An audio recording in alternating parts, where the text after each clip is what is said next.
Hi guys, இன்றைக்கி நம்ம என்ன பார்க்க போகிறோம் அப்படின்னா, நம்ம ஃபோன் தொலைஞ்சு போச்சு அப்படின்னா, இல்லை யாரும் எடுத்துகிட்டு போயிட்டாங்கன்னா, அதை எப்படி ஈஸியாக கண்டுபிடிக்கிறது அப்படிங்கிறத பற்றி பார்க்கலாம்.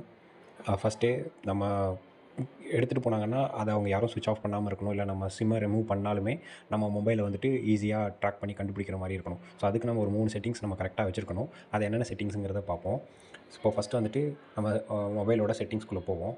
ஸோ நார்மல் செட்டிங்ஸ்குள்ளே போனோம் அப்படின்னா நமக்கு இந்த மாதிரி செட்டிங்ஸ் ஓப்பன் ஆகும். இதில் ஒரு 3 செட்டிங்ஸ் வந்து நம்ம கரெக்டாக வச்சுருக்கணும். ஃபஸ்ட்டு வந்துட்டு நம்ம மொபைல் எடுத்துகிட்டு போனாங்கன்னா அன்லாக் பண்ணாமல் பவர் ஆஃப் ஆகக்கூடாது. ஸோ அதுக்காக நம்ம பவர் ஆஃப்ங்கிறத சர்ச் பண்ணோம் அப்படின்னா அன்லாக் டு பவர் ஆஃப் அப்படிங்கிற ஒரு ஆப்ஷன் வரும். ஸோ இதை வந்துட்டு நம்ம வந்துட்டு எனபிளாக வச்சுருக்கணும்.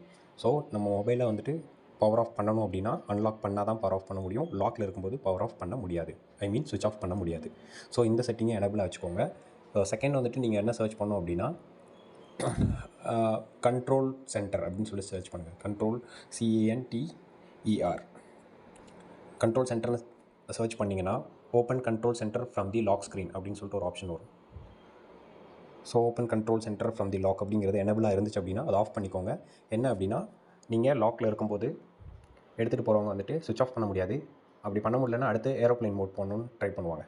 ஸோ ஏரோப்ளைன் மோட் இருக்குல்ல, ஸோ இந்த ஏரோப்ளைன் மோடுமே வந்துட்டு நீங்கள் இந்த ஆஃப் பண்ணி வச்சிட்டிங்க அப்படின்னா உங்களால் கண்ட்ரோல் சென்டரை எடுத்துகிட்டு போகிறவங்களால ஆக்சஸ் பண்ண முடியாது. ஸோ இதுவும் நம்ம இது பண்ணலாம். தேர்ட் வந்துட்டு ஃபைண்ட் மை டிவைஸ்ன்னு இருக்கும். ஈவன் நம்ம சிம் கார்டை ரிமூவ் பண்ணாலும் அந்த டிவைஸ் வேறு ஒரு நெட்வொர்க் மூலிமா ஆன்லைன் வந்தாலோ இல்லை வைஃபை ஆக்சஸ் பண்ணாலோ நம்மளால் லொக்கேட் பண்ண முடியும். ஸோ அது வந்துட்டு ஃபைண்ட் மை டிவைஸ்ன்னு சொல்லிட்டு ஒரு ஆப்ஷன் இருக்கும். ஸோ ஃபைண்ட் மை டிவைஸ்க்குள்ளே உள்ள போங்க. இந்த ஆப்ஷன் என்றைக்குமே எனபிளாக தான் இருக்கணும். ஃபைண்ட் மை டிவைஸ் எனபிள் பண்ணிவிட்டு find your offline devices. So device offline போனாலுமே வித்தவுட் நெட்வொர்க் அப்படிங்கிற ஆப்ஷனை எனபிள் பண்ணி வச்சுக்கோங்க. ஸோ இதெல்லாம் வந்துட்டு இந்த 3 செட்டிங்ஸ் வந்துட்டு பேசிக்கான செட்டிங்ஸ். இதை வந்துட்டு நீங்கள் எப்பயுமே வந்து கரெக்டாக வச்சுக்கோங்க. ஈஸியாக நம்மளோட மொபைல் தொலைஞ்சு போனாலும் லொக்கேட் பண்ணுறதுக்கு ஈஸியாக இருக்கும். Thank you guys.